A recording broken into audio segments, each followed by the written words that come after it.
Morning students 2.6ல first sum பார்க்க போகிறோம். இந்த சம் வந்து நம்ம சப்ஸ்கிரைபர் வந்து மெயிலில் அனுப்பியிருந்தாங்க. இந்த கொஸ்டின் வந்து ஒரு டவுட் இருக்குது, கண்டிப்பாக ஒரு வீடியோவாக போடுங்க மேடம் அப்படின்னு சொல்லி கேட்டிருக்காங்க.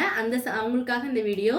ஃபர்ஸ்ட் சம் பாருங்க. Find the zeros of the polynomial function f of x equal to 4x square minus 25 equal to 0. அவங்க ஏன் 0 அந்த இதில் தான் அவங்களுக்கு ஒரு டவுட் வந்துச்சு. அவங்க ஜீரோஸ் கேட்டிருக்காங்க. அப்படின்னாலே ஃபைண்ட் தி ஜீரோஸ்ன்னு கேட்டிருக்கனால நம்ம வந்து 4x square minus 25 equal to நம்ம 0 அதனால என்ன போடுறோம், 0ன்னு போடுறோம். அப்போ தான் நம்மளுக்கு ஒரு ஃபங்க்ஷன் எக்ஸோட வேல்யூ வந்து நமக்கு ஒரு பாலினாமியல் ஃபங்க்ஷன் வந்து நமக்கு கிடைக்குங்கிறதுக்காக தான் நம்ம என்ன போடுறோம், இந்த பக்கம் வந்து 0ன்னு போட்டுக்கிறோம்.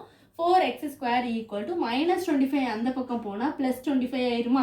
அப்போ x square equal to 25 multiplication இந்த பக்கம் வரும்போது உங்களுக்கு டிவிஷனாக மாறிடும். ஸோ டிவைடட் பை 4 ஆயிருமா. அப்போ x which is equal to plus or minus root அந்த பக்கம் போது ஸ்கொயர் ரூட் எடுப்போமா, 25 டிவைடட் பை 4 ஆயிருமா. இப்போ நமக்கு ரூட் 25ஓட வேல்யூ வந்து 5. ரூட் 4ஓட அந்த ரூட் வந்து ரெண்டுக்கும் காமன் தான். அப்போ ரூட் 4ஓட வேல்யூ வந்து 2.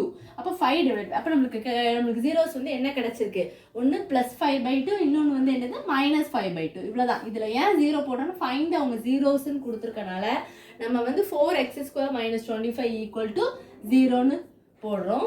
ஈக்குவல் டு -25 அந்த பக்கம் போனால் 25. அப்போ எக்ஸ் ஸ்கொயரோட வேல்யூ, அடுத்து எக்ஸோட வேல்யூ. அப்போ ப்ளஸ்ஸா மைனஸ் இது ரூட் எடுத்து போட்டுட்டு ஜீரோஸ்லாம் என்னது அப்படின்னு இதுதான் அந்த ஜீரோஸோட வேல்யூ. ஒன்று ப்ளஸ்ஸாக இருக்கும், இன்னொன்று வந்து மைனஸாக இருக்கும். இவ்வளோதான் இந்த வீடியோ.